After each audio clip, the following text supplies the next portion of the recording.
Crédit photo, Kevin Millet propos recueillis par Théo Berthelot. Crédit photo, Kevin Millet propos recueillis par Théo Berthelot. Ça a été quelque chose d'hyper spontané, Aya Nakamura avait l'habitude de reprendre avec classe durant ses concerts.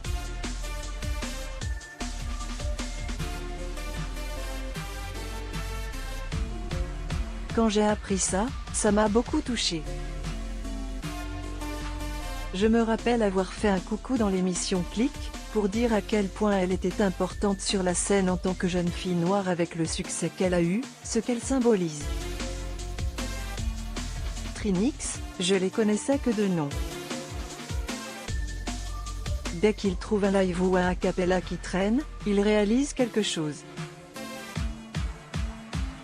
Ils avaient trouvé un live d'Aya qui faisait avec classe sur France Inter dans un guitare-voix assez simple. Ils ont pris sa voix et ont réarrangé le morceau. J'ai trouvé ça incroyable. Ses fans et mes fans n'ont pas arrêté de dire qu'il fallait le sortir. Et on a écouté les gens rire. Mais ça a vraiment été hyper spontané, on ne s'est pas appelé. Moi je suis sur d'autres projets au Canada, je suis coach dans The Voice, je viens de partir d'un label, j'étais à fond dans le développement de jeunes artistes. Je n'avais pas prévu ça, Aya non plus. Et c'est vraiment Trinix qui a eu cette idée qu'on a suivie. Cette collaboration a été hyper spontanée. Tu as réenregistré ta partie ou ce sont les parties vocales de l'époque? Moi j'ai réenregistré parce que je trouvais ça tellement frais. Il y a 20 ans qui sont passés, ma voix a évolué.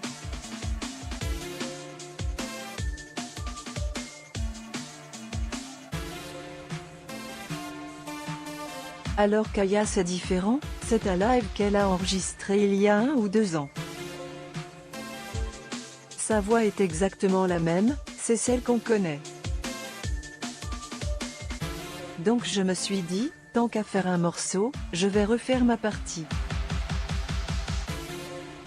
À travers cette ressortie, il y a une volonté de faire découvrir ce titre à une nouvelle génération. C'est quelque chose qui a été créé en toute spontanéité et qui, aujourd'hui, sort. On va voir comment le public va le recevoir, mais c'est cool de pouvoir allier des générations. Cette rencontre générationnelle, c'est quelque chose qui m'a toujours parlé. On va voir la réaction des gens, des fans des uns et des autres, mais c'est sûr que la rencontre de plusieurs générations, il y a un truc très cool. Moi j'ai surtout envie de proposer ça car musicalement c'est très chouette. C'est au public de décider. Il y a un son et un style Aya Nakamura, c'est facile de revisiter et moderniser un titre qui a marqué une époque musicale? C'est très difficile. C'est pas tant au niveau de l'âge. La difficulté n'est pas dans la technique de prendre quelque chose du passé et de le réarranger, mais c'est de ne pas dénaturer quelque chose qui est dans la nostalgie et la conscience collective des gens.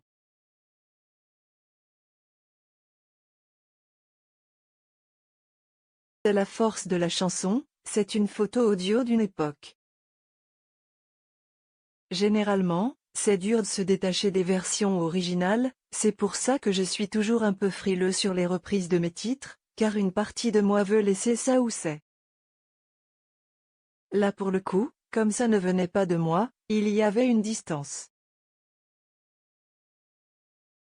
Code Me par Trinix me parle énormément, c'est pas de l'EDM comme ils ont l'habitude, mais quelque chose de plus afro.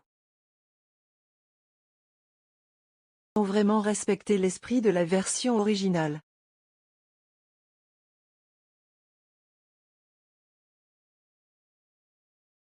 Juste assez de modernité sans dénaturer le truc. Les gens demandaient de le sortir, ça me paraissait une évidence car j'adhérais à la démarche artistique. Tu en as déjà un peu parlé, mais que représente pour toi Aya Nakamura? Je sais pas si c'est le cas en France, mais au Canada on parle beaucoup de représentation et de diversité dans les grands médias. Il y a des groupes de gens clairement sous-représentés et le plus sous-représenté, ce sont les femmes noires. Et Aya, c'est une anomalie. Ça dépasse l'exception. Souvenir d'avoir vu en France une chanteuse noire avoir autant de succès chiffré médiatiquement parlant. Aussi au niveau de l'influence, il y a un son et un style Aya Nakamura, le langage qu'elle emploie, la forme de ce qu'elle fait et assumer aussi ce qu'elle représente comme personne. C'est au-delà de la musique, son succès a dépassé le cadre strictement artistique.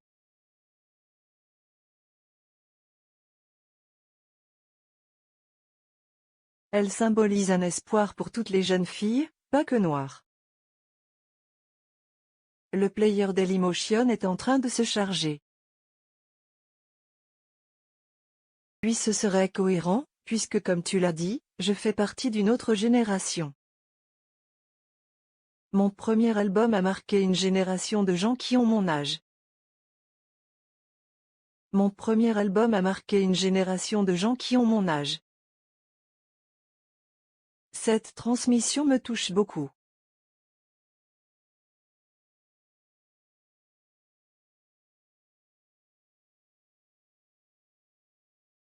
Comment se porte le single, mais si je vois que ça se passe bien, qu'il y a un bon retour, ça peut me donner envie de continuer dans la foulée pour faire le pont entre les générations. On verra comment se porte le single, mais si je vois que ça se passe bien, qu'il y a un bon retour, ça peut me donner envie de continuer dans la foulée pour faire le pont entre les générations. Aujourd'hui, quels sont tes projets? Tu travailles sur un nouvel album? Depuis plusieurs années, je suis très au Canada, ça fait longtemps que je n'ai rien fait en France pour des raisons familiales. On a beaucoup travaillé avec mon épouse ici. T'es en train de préparer un projet où je sortais des chansons qui, pour moi, contenaient mes textes les plus forts, mais sur des albums qui n'ont pas connu le succès que certains autres ont eu ou qui ont été dans l'ombre d'autres chansons sur les mêmes albums qui, elles, ont eu beaucoup de succès. C'est un projet qui s'appelait l'écho des perles, une idée de dire que ça s'applique aux humains, c'est pas parce que tu ne trouves pas la lumière au moment où tu t'exposes que tu n'y auras pas droit un jour.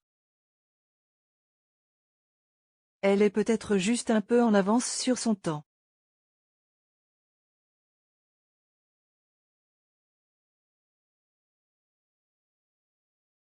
L'idée m'est venue il y a 2 ans en relisant les textes, je me rendais compte que j'étais archi inspirée à l'époque.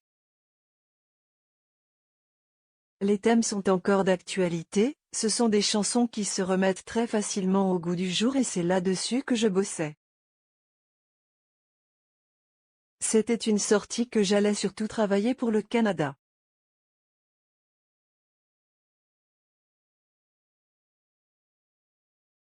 Mais là on verra, peut-être qu'avec Aya Nakamura et Trinix, ça va peut-être me forcer à sortir de mon cocon canadien, sourire.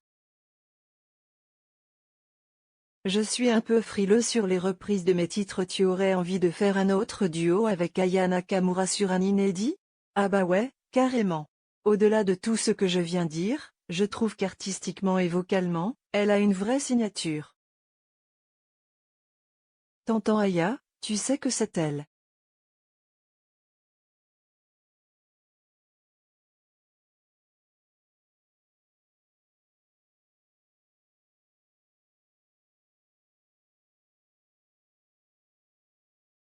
Et en plus elle est dans un style qui me parle, donc avec plaisir.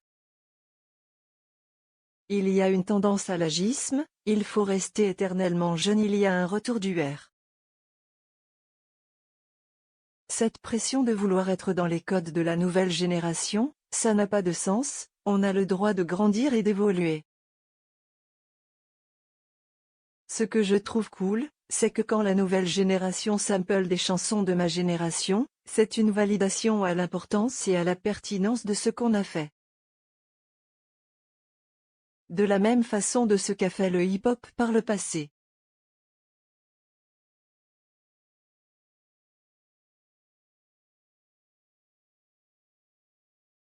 Sampler, c'est rendre hommage. Pleur, c'est rendre hommage. Qu'on emprunte et on rend hommage.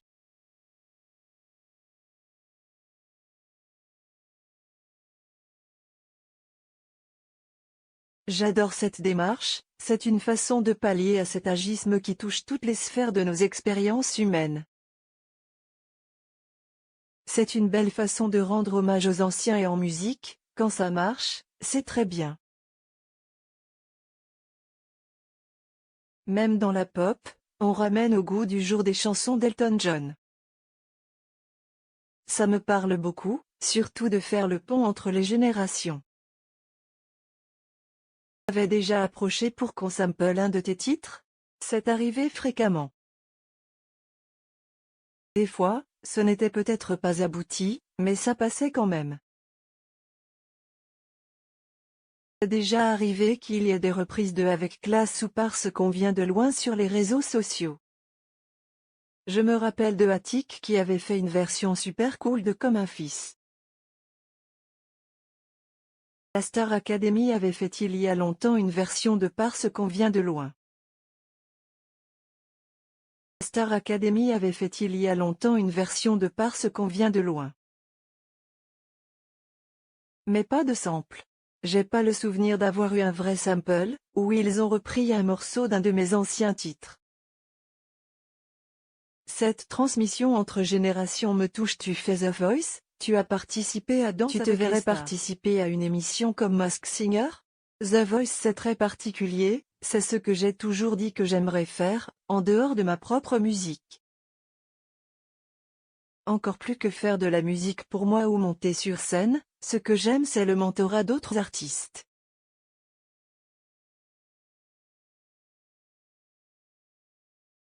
Ça fait plus de 20 ans que je fais ce métier et l'idée de la transmission, de partager mes bons coups et surtout mes mauvais coups pour aider la nouvelle génération à préparer leur carrière avec un peu plus d'éducation.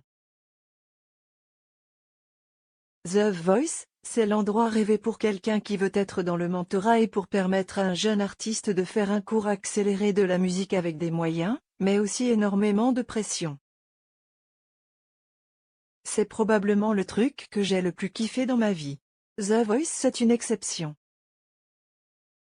Masked Singer, ce n'est pas quelque chose que je me verrais faire.